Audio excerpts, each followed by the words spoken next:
شادی کی جائے۔ اگر اللہ تعالیٰ نے ہمیں کبھی موقع دیا، ہم کسی سے شادی کرتے ہیں، وہ بیوہ عورت ہے، تو ہمیں چاہیے کہ ہم اس کی مجبوری کا فائدہ نہ اٹھائیں۔ یہ الرب ہے جو تمام جہانوں کا مالک ہے، اللہ یتیموں اور بیواؤں کا بھی خیال کرنے کا حکم دیتا ہے۔ اس کے اندر اللہ رب العالمین نے سورۃ النساء آیت نمبر 4 کے اندر اللہ تعالیٰ نے بیان کر دیا کہ عورتوں کو ان کا مہر خوش دلی سے دے دیا کرو، اگر وہ اس میں کوئی چیز تمہارے لیے چھوڑنے پر دل سے خوش ہو جائے تو اسے کھا لو اور اس میں حال میں کہ مزیدار خوشگوار زندگی گزارو۔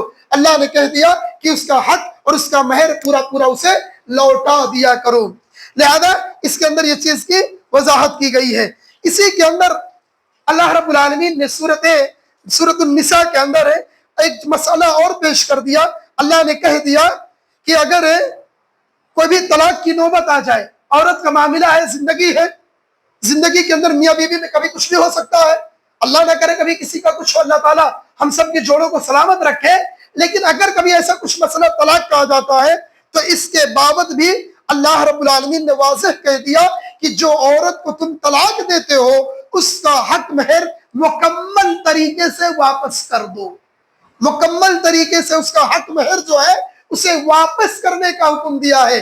طلاق والی عورت کو ستانے سے اللہ نے منع کر دیا۔ دیکھیے سورۃ النساء آیت نمبر 20، اللہ رب العالمین نے فرمایا اور اگر تم کسی بیوی کی جگہ اور بیوی بدل کر لانے کا ارادہ کرو تو تم ان میں سے کسی کا ایک کو خزانہ دے چکے ہو تو اس میں سے کچھ بھی واپس نہ لو، کیا تم اس سے بہتان لگا کر صریح گناہ کر کے لوگے؟ اللہ تعالیٰ نے ایک واضح کہہ دیا کہ اگر کوئی عورت ہے تم اس سے اپنی زندگی گزارتے ہو، اگر کبھی کچھ مسئلہ ہو جائے، تم دوسری شادی کرنا چاہتے ہو، اسے چھوڑنا چاہتے ہو، تو یہ اللہ کی طرف سے ہے کہ تم اس کا پورا پورا مہر اسے دے دو اور اسے تہمت لگا کر اسے ذلیل کر کر اپنے مہر سے یا اپنے نکاح سے اسے فاسد مت کرو، اسے عزت کے ساتھ رخصت کر دیا کرو۔ اللہ رب العالمین نے آخری پوائنٹ بہت اہم ہے، وہ سن لیجئے کہ محرم خواتین کا تذکرہ اللہ تعالیٰ نے کیا۔ اسلامی نظام میں کچھ خواتین سے نکاح کرنے کو حرام قرار دیا گیا ہے، یعنی یہ خواتین آپ کے لیے اتنی محترم ہیں کہ انہیں کبھی بھی نکاح میں لا کر اپنی بیوی نہیں بنایا جا سکتا۔ اس کی دو قسمیں ہیں، غور سے سننا، نکاح کس سے جائز نہیں ہے، کون کون سے لوگ حرام ہیں۔ ایک عبدی محرم جس سے زندگی میں کبھی رشتے ازواج قائم نہیں کیا جا سکتا، کبھی بھی ان سے شادی نہیں کی جا سکتی۔ کون کون ہے؟ ماں، بہن، بیٹی، پھوپھی، خالہ، بھانجی، بھتیجی، ساس، بہو۔ ان رشتوں سے نسبی تعلق ہے تب بھی حرام ہے، اور اگر رضاعت کا تعلق ہے یعنی دودھ پینے کا تعلق ہے تو بھی حرام ہے۔ یہ لوگ تو بھی عورتیں آپ کے لیے حرام ہیں، آپ ان سے نکاح نہیں کر سکتے ہو۔ غور سے سن لینا، بہت سارے لوگوں کا مسئلہ آتا ہے۔ کون کون ہے؟ ایک دم پھر سے میں دہرا دینا چاہتا ہوں، پھر سے سن لیجئے۔ ماں، بہن، بیٹی، پھوپھی، خالہ، بھانجی، بھتیجی، ساس، بہو۔ یہ رشتے آپ کے لیے کبھی بھی جائز نہیں ہو سکتے ہیں، کبھی بھی آپ کا چاہے ان سے نسبی تعلق ہو چاہے رضائی تعلق ہو۔ نسبی تعلق کیسے ہوتا ہے؟ رشتے سے تعلق جڑتا ہے، میرا بھائی ہے، میرے بھائی کی بیٹی میری بھتیجی، اس سے نکاح جائز نہیں، یہ نسبی تعلق ہے۔ رضائی تعلق کہتے ہیں کہ اگر میں نے کسی اور ماں کا دودھ پی لیا تو اس سے جو بچی پیدا ہوگی اس سے میرا نکاح جائز نہیں ہوگا۔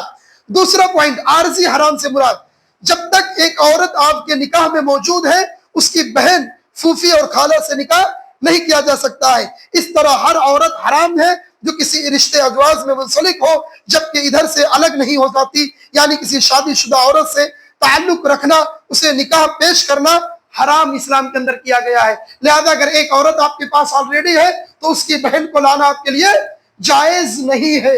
ان تمام رشتوں کا خیال کیا جائے، ان کی پاسداری کی جائے۔ اللہ رب کریم سے دعا ہے، اے رب کریم ہمیں قرآن کریم کے تمام معانی مفاہیم کو سمجھنے اور اس کے مطابق اپنی مکمل زندگی گزارنے کی توفیق عطا فرما۔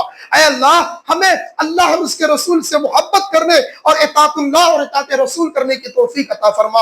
اے اللہ اس مقدس مبارک مہینے کے اندر ہم نے جو کچھ عبادت کر رہے ہیں ٹوٹی پھوٹی، اے اللہ ہماری عبادتوں کو قبول کر لے۔ اے اللہ ہماری رزق میں خوب برکتوں سے نزول فرما تاکہ ہم یتیم، بیوہ، مسکین، غریب غریب فقیر محتاجوں کی دل کھول کر مدد کر سکے. آمین. تقبل یا رب العالمین. سبحانک اللہم و بحمدک اشہد ان لا الہ الا انت استغفرک و اتوب الیک.